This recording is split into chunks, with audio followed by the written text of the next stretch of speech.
From the 58th floor, New York looked less like a city and more like a moving map. Blocks of glass and steel marked boundaries. Rivers of yellow cabs and buses pulsed between them like arteries. Tiny dots moved along the sidewalks, dark coats and bright jackets reduced to nothing more than shifting pixels. Victoria Lane rested one hand on the cool glass, watching the morning traffic creep along the avenue. Down there, people were late for work, burning their tongues on coffee, cursing red lights. Up here, nothing made a sound unless she allowed it to. It was the one thing she loved about height. Distance transformed chaos into pattern. Behind her, the office was immaculate. Black marble floors, a long walnut desk, sleek gray chairs lined up like punctuation. Everything had been chosen to say the same sentence. Control. The only break in the militarily neat layout was a slim leather notebook on the desk, closed, a silver pen resting diagonally across its cover. Her assistant had left 5 minutes ago, after confirming the day's schedule. Victoria had skimmed it for one name, Evan Brooks. 9 a.m. She checked the time. 8:59. On cue, there was a knock at the door. 3 measured taps, not tentative, not aggressive. "Come in," she said, turning away from the window. The man who stepped inside looked as if he'd taken a wrong turn, out of a different world. He wore a white t-shirt and a pair of blue denim overalls, the kind you saw on contractors or mechanics, not in a corporate tower where suits were the default uniform. His hair was still damp around the edges, as if he'd showered in a hurry. The faint smell of dish soap and lemon cleaner followed him in. He closed the door quietly and stood just inside, hands at his sides. He wasn't staring at the floor like most employees did when they came up here. His eyes moved once around the room, noting the desk, the chairs, the view, then settled on her. There were pale half-moons under them, the bruises of too many short nights, but there was no obvious fear. "Mr. Brooks," Victoria said. "Have a seat." He crossed the room and lowered himself into the chair opposite her desk. The overalls creaked softly as he sat. She could see where the fabric had faded at the knees and along the thighs, years of use worn into the weave. His hands rested on his lap. There was a faint, almost invisible scar along the knuckle of his right index finger. "You know why you're here," she said. He hesitated, then gave a small shrug. "Performance review," he said. His voice was low and even, with a trace of Queens in it. "That's what the email said." She lowered herself into her own chair and folded her hands on the desk. The city gleamed behind him through the floor-to-ceiling glass, framing his shoulders with light. To anyone walking past in the hallway, he would look like a silhouette cut out against Manhattan. "My father," she began, "believed that performance reviews were meaningless." Evan's eyebrows rose slightly, but he didn't speak. "Anyone can pretend when they know they're being evaluated," Victoria went on. "They can smile, say the right words, rehearse remorse. It tells you nothing." She felt the familiar cadence slip over her tongue. The words she had heard 100 times across the dinner table, repeated so often they had become doctrine. He always said, "You only see who people really are when you take away what they need most." Something flickered in Evan's eyes. Not fear. Recognition. Maybe. A memory snagged on what she'd just said. Victoria let the silence sit between them for a moment, then picked up the folder on her desk. "Evan Brooks. Server, occasionally covers the bar. Hired 22 months ago. No formal write-ups, some positive guest comments." She flipped the file closed again without looking at the pages. "You've been with Lane Group almost 2 years. "Yes, Mom." The ma'am was automatic, not deferential. She wondered who had trained him to speak like that. "Here's how this is going to work." She met his gaze directly. "I'm not going to ask you where you see yourself in 5 years. I'm not going to tell you your strengths and opportunities. I'm going to tell you one thing." She didn't raise her voice. She didn't need to. "You're fired," she said. The words landed in the air between them like a dropped glass. For an instant, nothing happened. No tightening of the jaw, no quick inhale.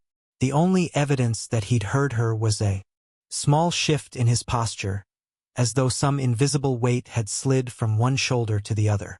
His eyes didn't drop. He watched her and she watched him. She waited customary 3 seconds for the first reaction. Most people questioned at that point. Is this a joke? What did I do? They reached for something, anything, to slow the fall. Evan didn't. He sat very still, like a person absorbing the impact internally, the way a building sways in a storm and then finds center again. All right, he said finally. The word was so soft she almost had to strain to hear. Do you have anything you'd like to say? Victoria asked. She kept her tone neutral. This was the variable, the part that mattered. Any questions? Appeals? Explanations? He looked down at his hands. His thumbs touched once, then stilled. She watched the faint tightening around his eyes, the way his throat moved when he swallowed. He was thinking, but not about her. She could see it. His focus had gone somewhere else, somewhere far from this office and this view. When he looked up again, his expression had changed. Not broken, not angry. There was something almost like grief, there pared down to its cleanest edge. Thank you, he said quietly, for the opportunity to work here. It was not what she was used to. Gratitude was common, yes, but it usually came soaked in panic, tangled with bargaining. He sounded like someone closing a door gently, making sure it didn't slam. And, he added, the word catching slightly, if this is really it, can I ask one thing? There it is, she thought. The bargain. You can ask, she said. He took a breath. The fluorescent light above them picked out the faint sheen of moisture at the corner of his left eye, though no tear fell. Please don't tell my daughter, he said. About this. She's 6. She thinks her dad is trying. I'd like her to keep believing that, at least for a little while. Victoria felt the sentence enter her like a sliver of glass, small and sharp and entirely unexpected. It didn't show on her face. Years of practice held the lines of her expression steady. But inside, something recoiled and then leaned forward in the same instant. Most people, when she said those 2 words, fired, went straight to themselves.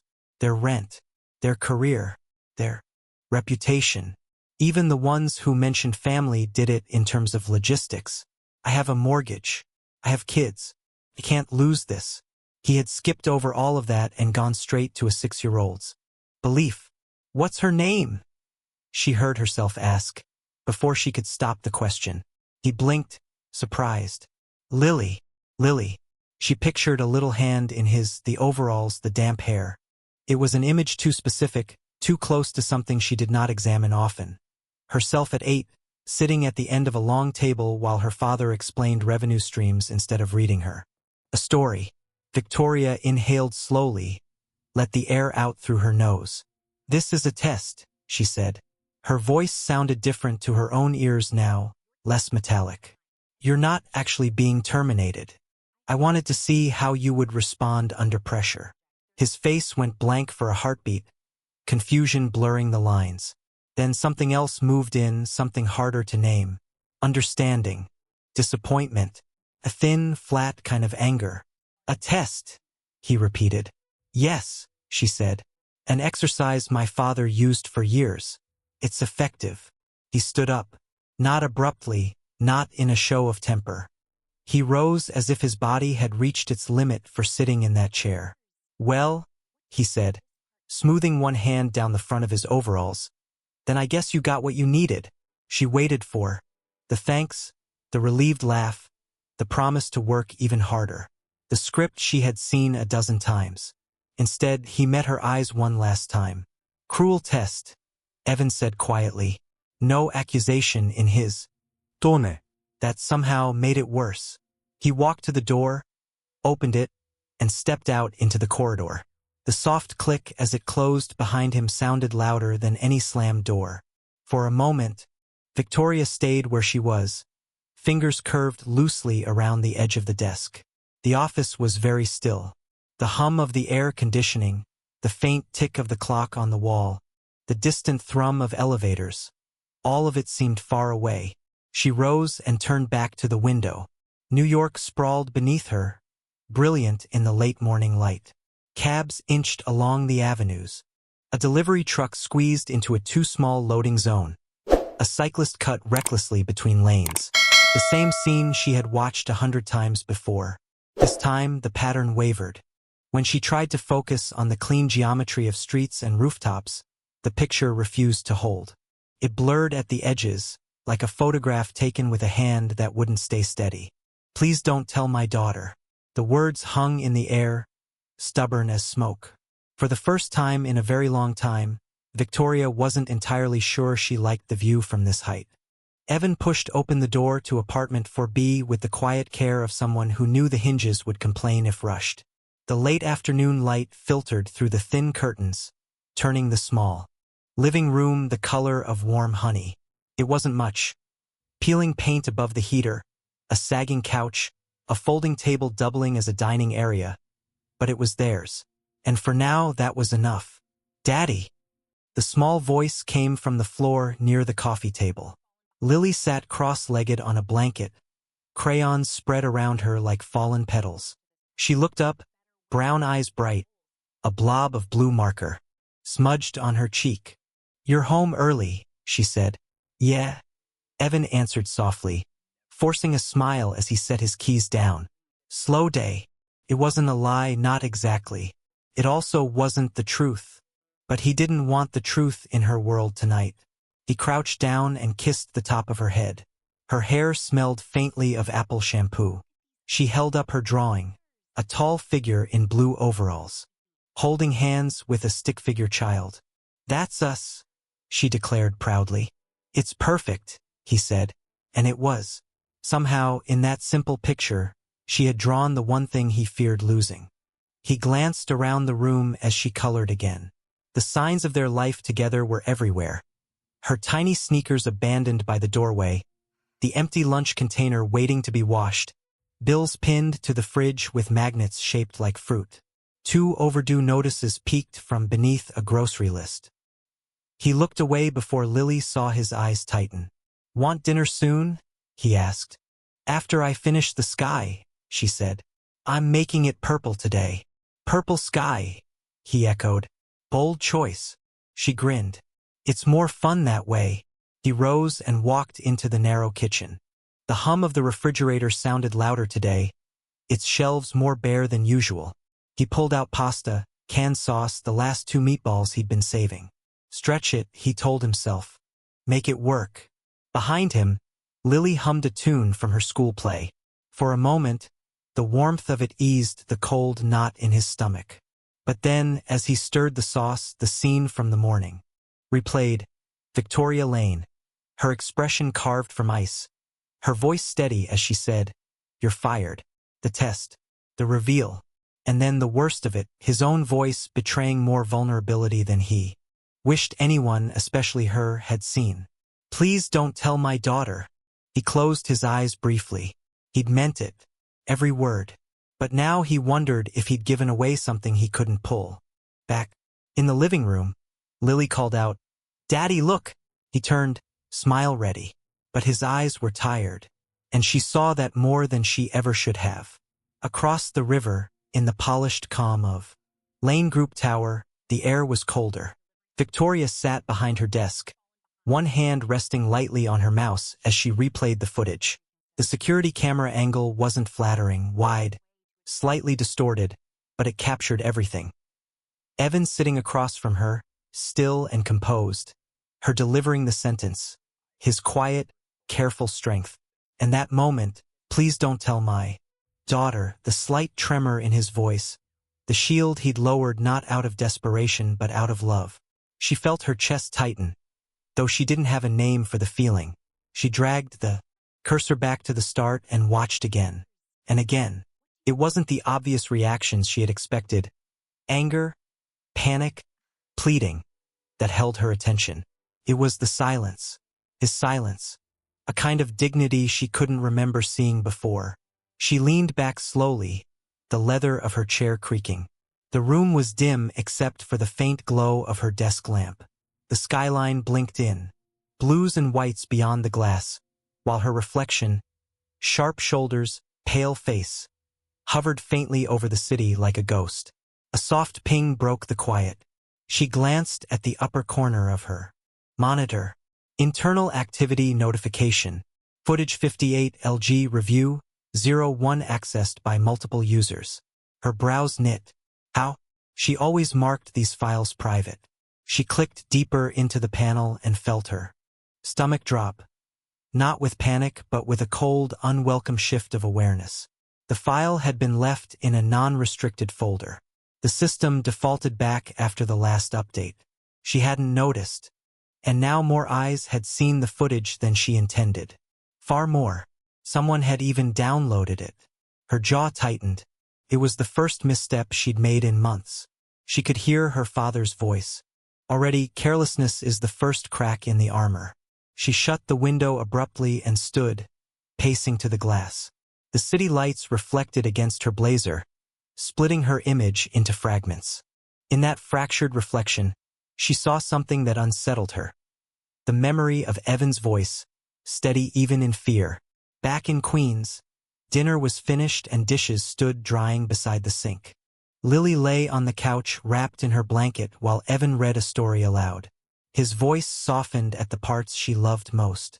When she finally drifted off, he placed the book down and sat on the edge of the couch, watching her small breaths rise and fall. Children made sleep look like a truth adults forgot how to believe. His phone buzzed. A message from a coworker. Hey, weird question. Did you have a meeting with someone upstairs today? People are talking. His heart jolted. What people? What talking? He typed back one word, why? But there was no answer. He set the phone down, rubbed his face with both hands.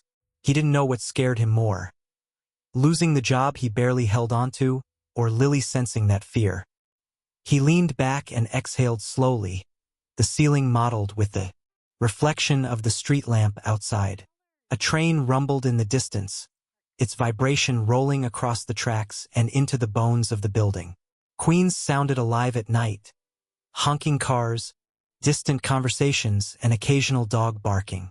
But tonight, everything seemed too quiet around him. Inside Lane Group Tower, the last employee of the security department switched off the hallway lights. Before leaving, he glanced at his monitor. A paused frame of the footage still sat open. Evan sitting across from Victoria. Victoria leaning forward. The moment before everything shifted. The employee hesitated, then clicked Save to Local Folder. A small smile, unreadable, crossed his lips. Mini cliffhanger. Someone now held the footage for reasons unknown. And across the river, two windows glowed in opposite worlds. One in Queens, lit warm yellow. One in Manhattan, glowing sharp white. Between them, the city pulsed. Two silhouettes, unaware of how entwined their lives were. About to become. The dinner rush at Marlowe House always hit like weather. Loud, unpredictable, and somehow natural. By 7:30, the dining room glowed under soft amber bulbs. Knives clinked lightly on plates, and waitstaff moved in practice sweeps between tables. Near the bar, Evan Brooks adjusted a tray of water glasses, glancing at the clock above the service station. 8:02 p.m. If he closed out quickly, and the subway cooperated, he could be home by a little after 10. Lily never slept easily until he came through the door. She didn't say it anymore. He didn't think she even knew she did it, but she always left her bedroom lamp on. He shifted his overalls and felt something paper-thin brush against his chest pocket. The drawing. Lily's drawing. He'd slipped it there before work the way some men carried photographs in their wallets. It was a picture of her mother, brown curls, a yellow dress, a son behind her, but drawn through a 6-year-old's memory, softened by love and time. His thumb brushed the folded paper through the fabric. A small anchor, a reminder to keep moving. Brooks, table 16. Chef Raymond barked from the pass. Got it, Evan said, picking up the plates. He wove through the crowd, smiling when he needed to, steady even when exhaustion pooled around his ankles. A couple at 16 thanked him. He nodded, checked on the water, asked if they needed anything else. His voice carried the same gentleness no matter who he spoke to. Servers, dishwashers, guests, even chef on his worst days. He didn't see the woman standing near the back of the dining room, just inside the shadows. But she saw him. Victoria Lane had slipped into the restaurant through a side entrance. The manager startled to find her there but too intimidated to bother asking why. She walked the aisles without drawing attention, her heels muffled by the carpet, her expression unreadable. She told herself she was simply checking operations. That was what CEOs did. But when she saw Evan across the room, steady, quiet, sleeves rolled up, moving through a sea of noise like someone who created calm rather than drowned in it, she stopped. Walking. There was nothing remarkable about overalls and a white t-shirt. Nothing exceptional about refilling water glasses. And yet, she was struck by the way he listened when older patrons spoke. How he crouched to talk to a little boy at the next table. How he thanked the dishwasher who passed him a clean cloth. It unnerved her. This simplicity, this decency. She had spent years surrounded by people who postured, negotiated, maneuvered. But Evan moved differently, without agenda, without performance. And that difference gnawed at the back of her throat like a question she didn't yet know how to answer. A burst of noise exploded behind the bar. 2 toddlers had slipped past their frazzled parents and bolted toward the kitchen, laughing in high-pitched shrieks. A server lunged for them and missed. A tray clattered to the floor, silverware skittering. Someone shouted, "Kids, stop!" as the little ones barreled through the swinging kitchen doors. Every sound in the restaurant went sharper. Knives paused mid-chop in the kitchen. Oil hissed louder. A chef reached instinctively for a hot pan to keep it out of reach. The room wobbled on the edge of danger. Before anyone else moved, Evan was already there. He slid through the doors, hands raised in a calm arc. "Hey, hey," he said gently, posture lowered so he wasn't towering over them. "This isn't a safe place to play. Let's go find Mom and Dad." "Yeah." One child's lip trembled, unsure. Evan smiled, warm, patient. "No trouble. We're just gonna walk back out together. Watch your step." He guided them out, one small hand in each of his much larger ones.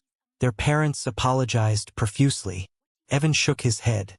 "They're kids," he said, as if forgiveness were the easiest thing in the world. Victoria watched this entire scene unfold in less than 30 seconds, but something in her shifted with the precision of a tectonic plate. She had built her life on the premise that people revealed themselves when pressed. But Evan revealed himself in the opposite, through gentleness, not strain. She didn't expect the impact of it. It felt like remembering a language she hadn't spoken in years. He moved toward the bar to restock glasses when his phone buzzed in his pocket. He pulled it out, glanced at the screen, and froze. Not just paused. Stopped. The way someone stops when the world narrows to a pinpoint. The restaurant noise dulled as if a curtain had fallen. The neon beer sign above the bar flickered. A knife clattered to a stop on the cutting board behind him. He pressed the phone to his ear. "Hi, Mrs. Carter. What's wrong?" His voice shifted, thin, strained, trembling in a way Victoria had not heard before. She stepped closer without meaning to, drawn as though the sound itself had tugged on her sleeve. "She's burning up?" He closed his eyes. I'll be there as fast as I can. Please stay with her." "I'm coming." He hung up, hands shaking. Faintly, the folded drawing poked out of his pocket now, a bright edge of crayon yellow sticking from the denim as if Lily herself were calling out through it. Victoria saw it. She saw everything. Evan turned toward the manager, already reaching to untie his apron. "I have to go. I'm sorry, I need to get home. Lily's sick." "How sick?" Victoria asked. The manager startled to find her suddenly beside him. Evan looked up, stunned. "Miss Lane, I didn't know you were." "How sick?" she repeated. "High fever. She's not responding well. My neighbor says she's shaking." He tried to steady his breath. "I need to get there now. I'll take the train." "No," Victoria said. It wasn't a suggestion. It wasn't even a decision. It was an instinct, sharp and immediate. "I'll drive you," she said. "Now." The word now cut through the restaurant like a blade. Evan stared at her, confusion and fear warring in his eyes. Victoria didn't blink. "Come with me," she said, already reaching for the door. The moment hangs between them, his world collapsing, hers shifting, and the night opens ahead, demanding the next step. The rain began as a thin mist against the windshield, soft enough to seem harmless, then thickened into streaks that raced each other down the glass. Victoria tightened her grip on the steering wheel.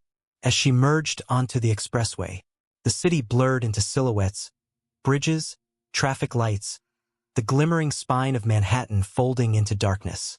In the passenger seat, Evan cradled Lily against his chest, one palm supporting her head, the other wrapped around her legs.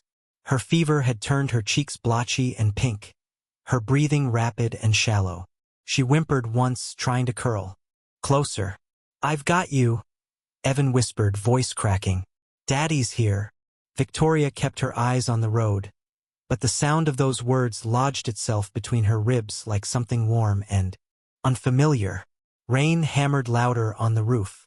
The wipers fought desperately against the flood of water, each swipe revealing another fleeting view of the skyline before it disappeared again.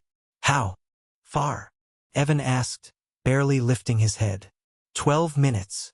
She tapped the accelerator, ignoring the speed limit. "Maybe 10. A siren wailed in the distance, swallowed quickly by the storm. Victoria glanced sideways. Evan looked nothing like the man she'd tested that morning.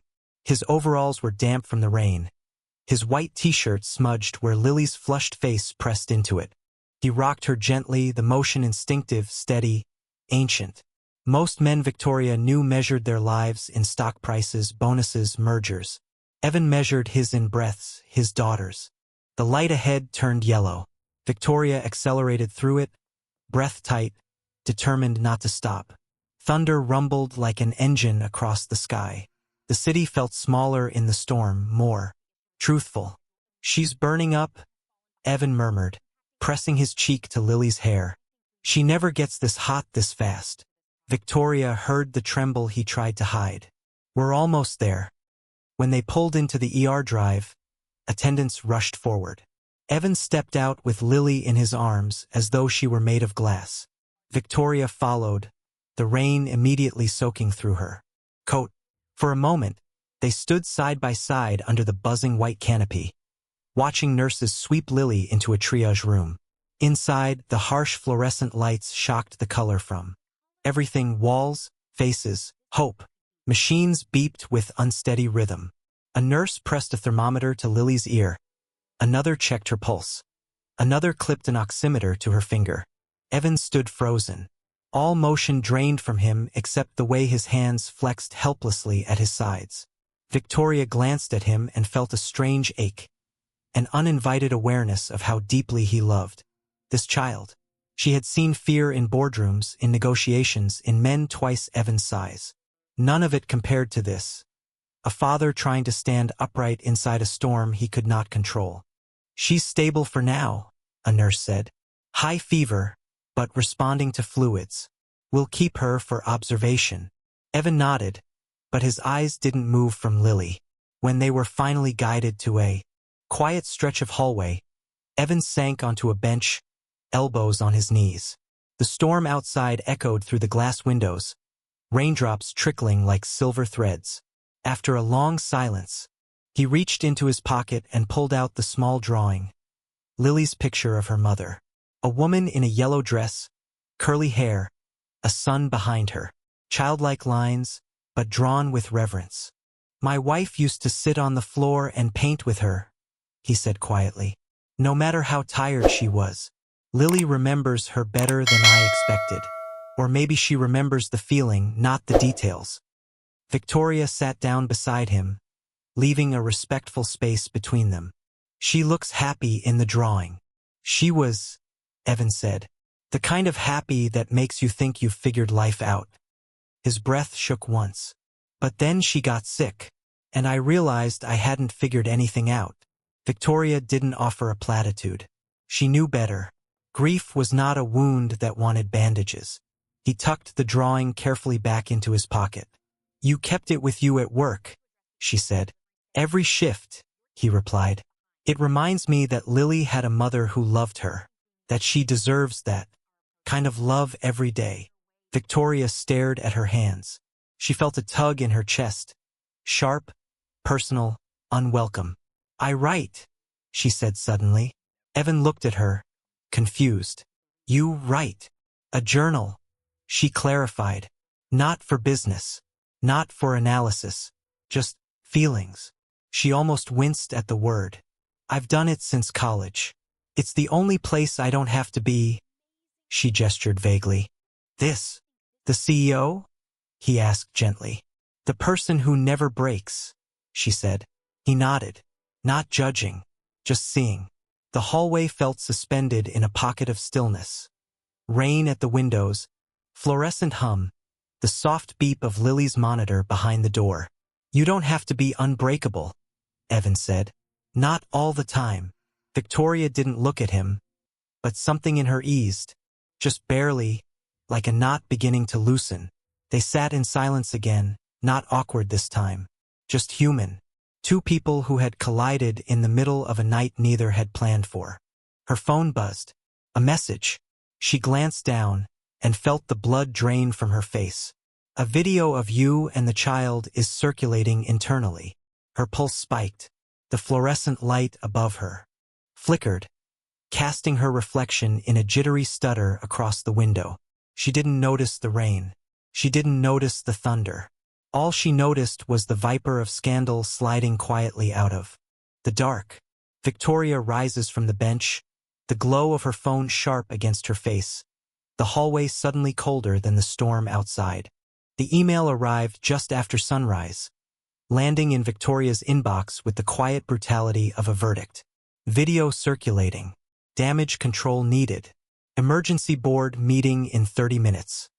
No greeting. No signature." Just the sharp edge of corporate fear. She clicked the attachment, and the screen filled with two images she already knew too well. Evan standing in the office as she said, "You're fired," and her carrying Lily through the hospital doors. Rain slicking her hair, her expression almost soft.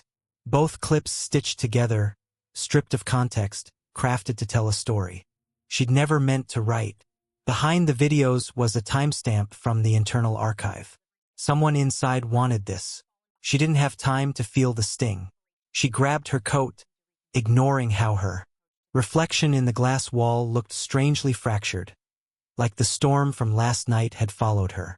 Downstairs, the boardroom was already packed. Suits, coffee cups, whispered judgments. The kind of crowd that fed on control and devoured weakness. She walked in, chin lifted. "Explain," one director snapped before she'd even taken her seat. Victoria opened her folder, but the voices rose like a tide. "You can't engage personally with employees. This damages the Lane Group brand. We must protect the company." "And the father? What is his role? A liability now." Her mind split cleanly into two channels, one hearing every accusation, the other drifting back to the hospital hallway. Lily's flushed face, Evan rocking her gently, the steady determination in his eyes. A father doing everything he could, and a CEO who suddenly wasn't sure she understood her own life. A board member leaned forward, tapping a pen. "Victoria, you need to remove him, permanently. Paper it as a leave of absence. Force him out quietly, and we contain the scandal. Remove him, contain him, like he was a stain, not a man." Her jaw tightened, but she nodded once because she knew how this world worked. Her father's voice echoed from years ago. People show their truth when you take something from them. She had lived by it, built empires with it, but last night had complicated everything. As the board droned on, their faces blurred into shapes, shadows moving under artificial light. Her thoughts kept slipping back to Evan's quiet, painful dignity. The way he had held Lily, as if she were the last soft thing in a hard world. She left the meeting without speaking again and went straight to her office. 5 minutes later, Her assistant forwarded the formal HR directive. Notice: employee Evan Brooks is placed on unpaid leave of absence effective immediately. One click. One corporate gesture. One more fracture in something she didn't yet have words for. Meanwhile, in Queens, Evan stood in the doorway of his apartment holding the same email on his cracked phone. The hallway lights flickered, the old bulb promising to die but refusing to. Lily slept inside, her fever finally lowering. He didn't curse. He didn't shout. He simply closed his eyes and exhaled, long and slow, like someone who had seen this ending long before it arrived. He knew instantly that the decision wasn't hers. No woman who had driven through a storm to help him get to a hospital would turn around and cut him down. She was being cornered, but knowing didn't soften the blow. When Victoria arrived at his building after dark, she looked strangely small inside her black coat. Rain clung to the hem, and her hair was pulled back too tight, as if she could restrain the chaos. By force, Evan opened the door before she could knock twice. "I'm sorry," she said, breath-catching. "The board." "I know." His voice was flat, tired. "I got the email." The hallway light flickered. Overhead, painting their faces in alternating frames of gold and shadow, Lily's drawing hung on the fridge behind him. A bright sun in a world growing dim. "I didn't want this," Victoria whispered. "I was trying to protect the company," Evan finished. "I get it." "No," she said, stepping forward.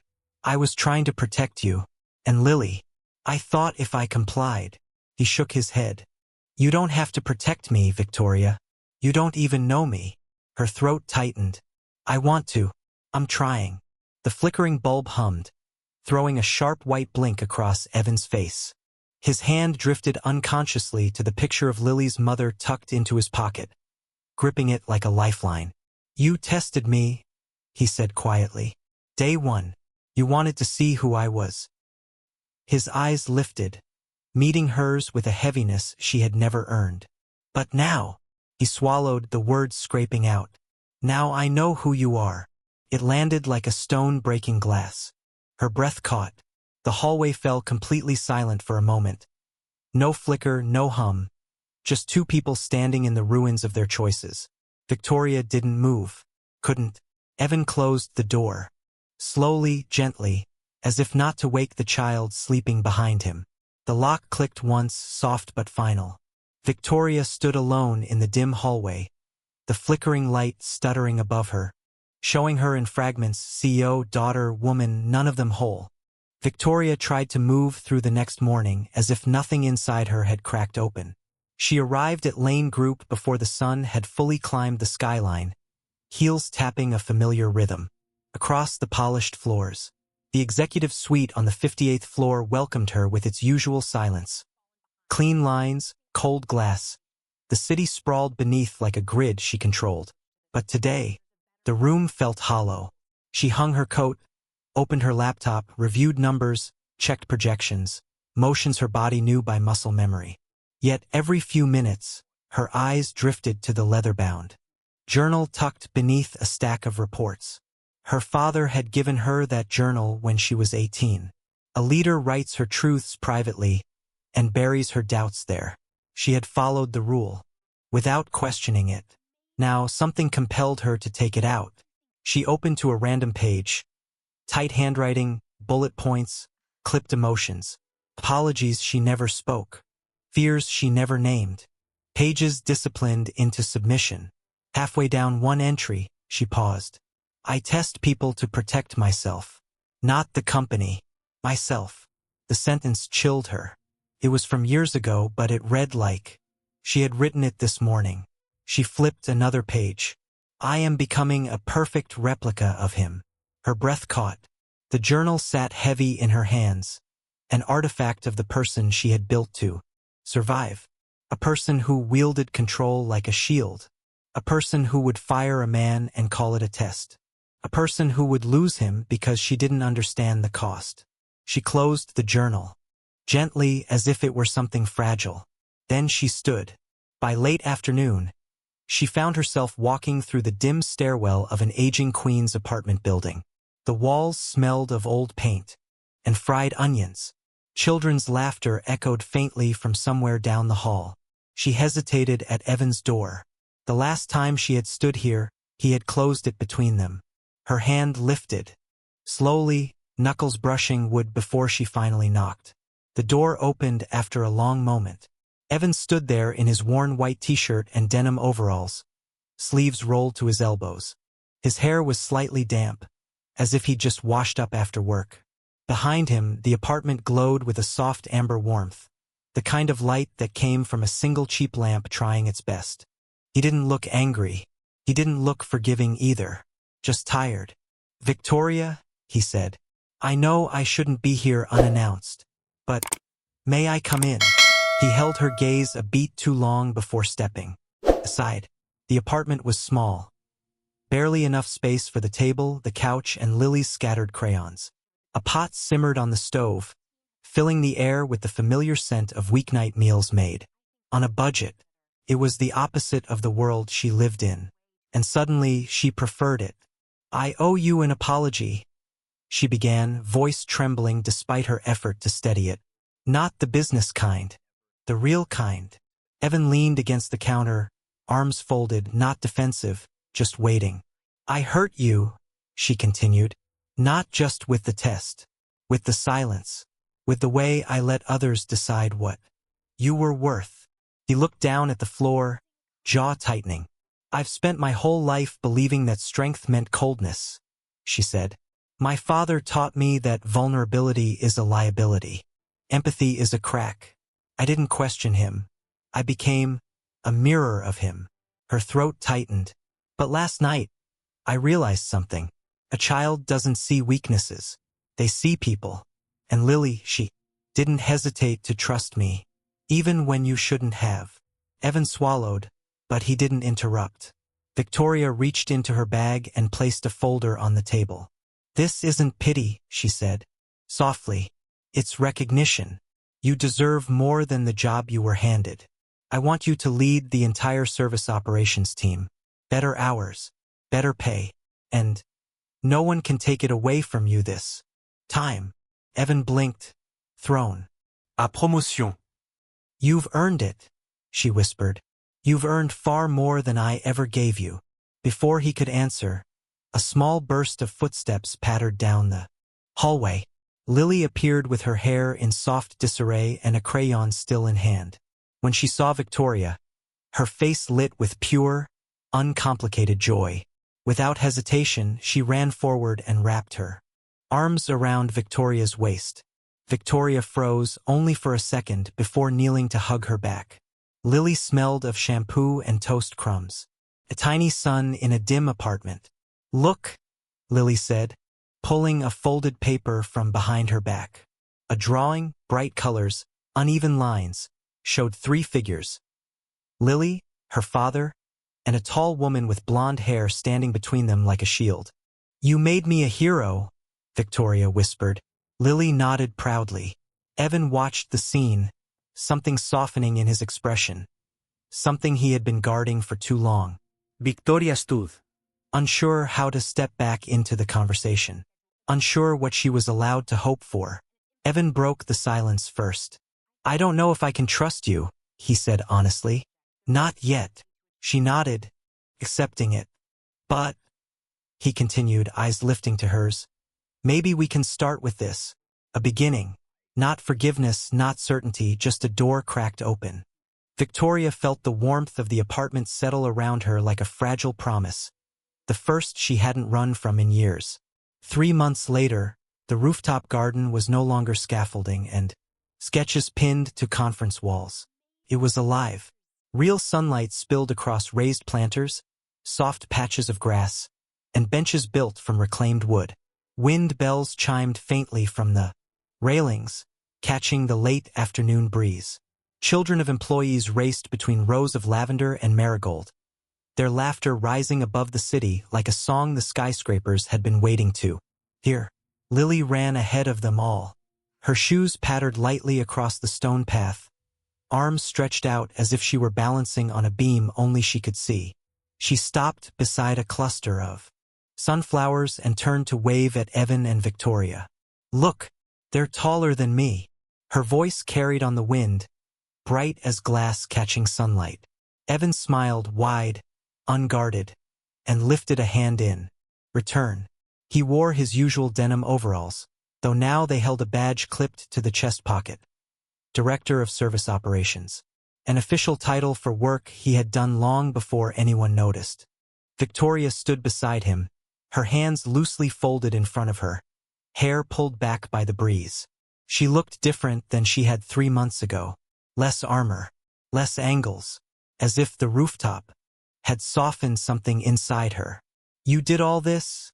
Evan said quietly, looking around them. She shook her head. "We did. The employees needed a place for their kids. And maybe I needed a place like this too." Below them, New York pulsed in its usual rhythm. Honking cabs, distant sirens, lights flicking on one window at a time. But up here everything felt slowed, gentler. Pocket of peace, carved out of steel and noise. "You know," Evan said, glancing sideways at her, "I didn't think this garden would actually happen. When you first mentioned it, I thought it was a gesture. Something symbolic." Victoria exhaled softly. "It started that way. And now, she said, watching Lily twirl beneath the sunflowers. "It feels like rebuilding." He nodded, the words settling between them like a quiet truth. For a moment, neither spoke. The sun dipped lower, tinting the glass walls of Lane Group in amber. Their reflections shimmered faintly. 2 figures standing side by side, not touching, but undeniably drawn toward the same horizon. "How's the team adjusting to you in the new role?" Victoria asked. Evan chuckled. "They're adjusting, slowly. I think they expected someone more." She lifted a brow. "Corporate." He laughed again, soft and warm. "Something like that. But they trust you," she said. "People trust you easily." He shifted, leaning elbows against the railing. "Not everyone." The meaning wasn't sharp, just honest. Victoria looked down at her hands. She had spent years believing leadership was measured by distance, how far she could stand above people. Now she realized the opposite was true. "I'm still learning," she said. "I'll probably mess up again." Evan turned to her. "We all do." She met his gaze. "But I want to learn with clarity. This time, without hiding behind tests or rules I inherited." He studied her face, the sincerity etched there. Then he nodded, as if accepting something he had resisted but no longer feared. Lily's laughter burst across the rooftop as she chased a butterfly into the patch of sunlight near them. She darted between their legs before circling back to her flowers. "She loves it up here," Evan said. "I built it for them," Victoria replied softly. "All of them, including her. And for yourself," he added. The words surprised her, but she didn't deny them. Wind brushed the rooftop, garden, rustling the petals, shifting the air between the 3 of them. It smelled of earth and possibility. "You ever think about the future?" Evan asked after a long stretch of quiet. Victoria let her gaze drift across the skyline. Bridges arcing over water, the city shimmering with 1,000 unspoken stories. "I do," she said, "but not with certainty, just openness." Evan nodded. "That's enough for now." She glanced up at him. "And you? Do you think you could trust me someday?" He didn't answer immediately. Instead, his eyes followed Lily as she twirled near a planter of lavender, her silhouette glowing in the low sun. "Trust isn't a switch," he said finally. "It grows, like this garden, slowly, with patience." She smiled, a small, grateful thing. The sun touched the horizon then, half gold, half flame, casting their shadows long behind them. Lily ran toward them again, breathless with excitement, holding a petal she claimed was magic. Victoria knelt to admire it. Lily placed the petal in her palm and grinned, as if giving her something precious. Evan watched them, this unlikely pairing, this accidental beginning, and something inside him loosened. Victoria rose and looked out at the skyline, Lily's small hand wrapped around her fingers. For the first time, she allowed herself a question she'd never dared ask. Not a business projection, not a strategic calculation, just a quiet, human question. What kind of future are we building? The city breathed below them, the rooftop glowed, and three figures, almost a family, stood facing the light,